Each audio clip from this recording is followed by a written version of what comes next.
Hey guys, if you're new, welcome. If you're back, welcome back. This week we are going to be doing chest, triceps, and probably a little bit of abs. I just wanted to point out that instead of taking 45 seconds to a minute rest, I will be running 2 laps around the track that goes around our gym. It's about a quarter of a mile, so it's not a quarter of a mile. I was wrong. It's not a quarter of a mile, but I will probably show you the track at some point, or you have seen the track. I just wanted to let you know that that's what I'm doing this week, kind of switch it up, keep my heart rate up in between sets, get the cardio in for the day. So that's what I'm doing. If you want to try it, feel free. If you want to just do your normal thing for in between sets, do your normal thing in between sets. If you are interested in what I'm doing this workout, please keep on watching. Today we're starting out with standard bench presses. The main points that I want to talk about are when you are pushing the bar up, you want to keep your elbows soft just to prevent damage. Do not lock them out. When you are bringing the bar back down, you want to get it as close to your chest as possible. The last thing is that I keep my back relatively straight. Some people arch it a lot. What that does is creates less distance between your chest and the bar. I did 8 reps of this for 3 sets. Okay, so part of the reason why I am taking laps in between sets is because I am kind of trying to push strength on these compound movements, like the bench press that I was just doing and the tricep dips that we are going to be doing. Basically, when I'm doing these, I am starting out, for example, with my bench press, I started out at 95 pounds for 8 reps, and then I did 95 pounds for 9 reps the next week, and then 10 reps, and then I dropped it down, or up my weight to 100, and then did 8 the first week, 9 the second week, 10 the third week, dropped it, upped it to 105, and repeated the same thing. Basically, I'm trying to build strength. The 2 laps are going to keep your heart rate up and also up the intensity. So, kind of explaining why I'm doing that. I'm doing that for all of my sets, but it definitely is going to help if you're doing the low rep strength building things. Moving into weight assisted tricep dips.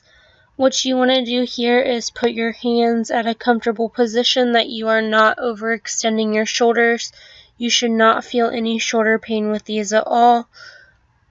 You also don't want to be throwing your weight around. Make sure that these are smooth and controlled movements. The weight assistance is optional. If you can do it without it, go ahead. I still kind of need it.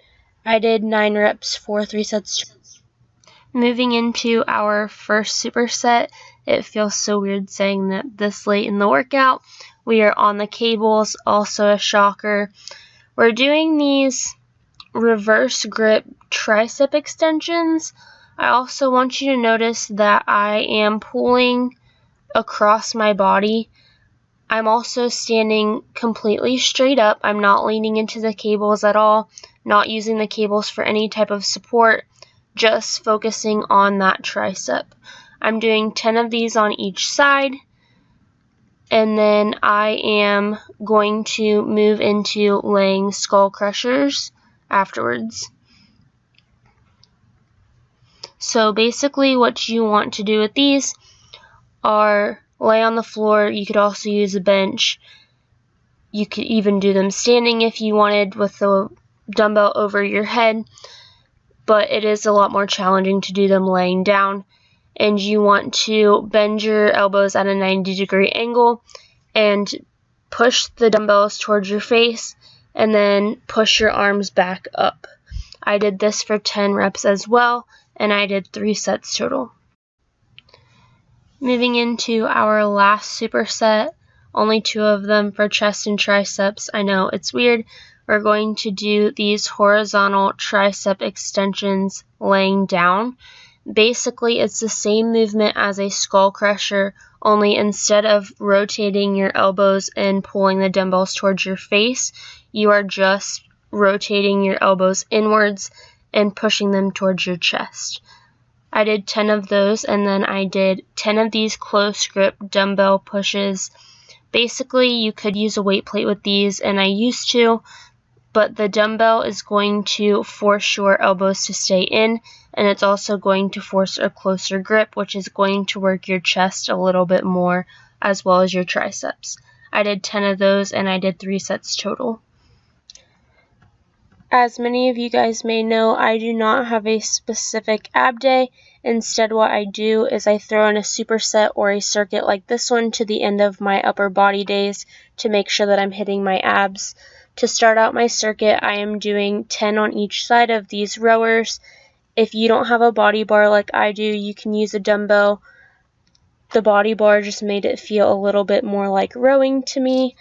After that, I moved into these laying leg lifts with a little bit of a variation.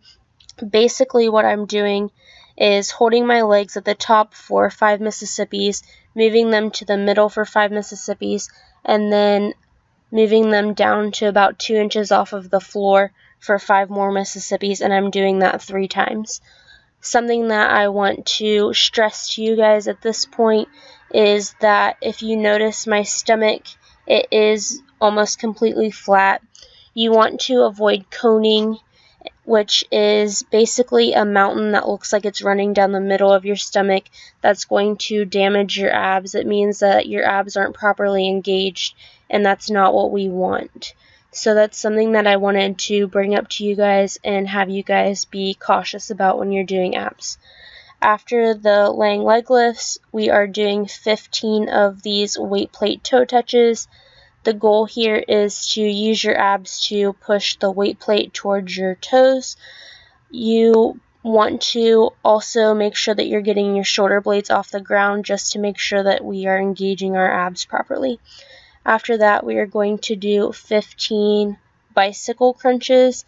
If moving your feet in and out is a little bit too hard for you, you can leave your feet on the ground and kind of crunch in towards your knees.